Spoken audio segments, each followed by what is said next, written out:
Shalom, salam sejahtera. Renungan malam seiman berjudul Diaken dan Diakones. Karena itu saudara-saudara, pilihlah 7 orang dari antaramu yang terkenal baik dan yang penuh roh dan hikmat, supaya kami mengangkat mereka untuk tugas itu, dan supaya kami sendiri dapat memusatkan pikiran dalam doa dan pelayanan firman. Kisah 6 ayat 3 dan 4.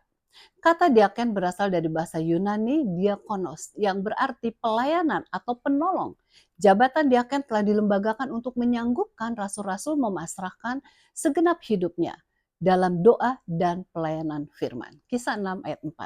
Kita mengingat pada saat pekerjaan kekristenan bertumbuh pada gereja mula-mula, diperlukan para pelayanan yang memberikan pelayanan kepada mereka yang membutuhkan bantuan khusus.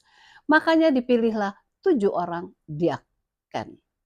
Walaupun para diaken bertugas untuk mengurus masalah yang bersifat sementara yang timbul dalam jemaat itu, mereka pun terlihat dalam pekerjaan penginjilan secara giat.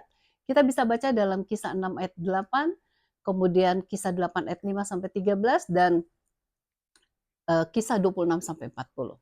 Bentuk pelayanan untuk wanita terdapat di dalam Roma 16 ayat 1 yang berbunyi, "Aku meminta perhatianmu terhadap Febe, saudari kita yang melayani jemaat di Kengkrea." Para penterjemah memberikan arti pelayan atau lazimnya untuk wanita disebut diakones. Perkataan itu dan penggunaannya di dalam nas ini menyarankan bahwa jabatan diakones telah didirikan dalam jemaat pada saat Paulus menulis kitab Roma. Seperti halnya dengan penatua-penatua, para diaken juga dipilih oleh jemaat.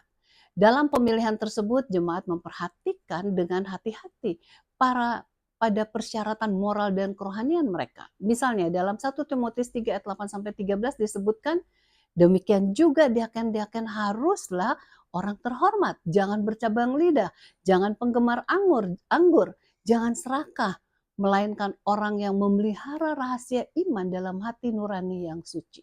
Mereka juga harus diuji dahulu, baru ditetapkan dalam pelayanan itu setelah ternyata mereka tak bercacat. Demikian pula istri-istri hendaklah orang terhormat, jangan memfitnah, hendaklah dapat menahan diri dan dapat dipercayai dalam segala hal. Diaken haruslah suami dari satu istri dan mengurus anak-anaknya dan keluarganya dengan baik. Karena mereka yang melayani dengan baik beroleh kedudukan yang baik, sehingga dalam iman kepada Kristus Yesus mereka dapat bersaksi dengan leluasa. Melihat akan tulisan ini kita sadar bahwa jabatan ini demikian penting dan janganlah sampai seseorang dipilih secara sembarangan, tetapi mereka yang mempunyai kehidupan kerohanian yang tinggi, dihormati dan mempunyai hubungan dengan Tuhan. Apakah Anda adalah seorang diakones? Anda telah dipilih untuk suatu jabatan yang mulia. Kiranya Tuhan memberkati Anda dengan Roh Kudus-Nya agar pelayanan Anda memberikan kemuliaan bagi nama Tuhan. Tuhan Yesus memberkati.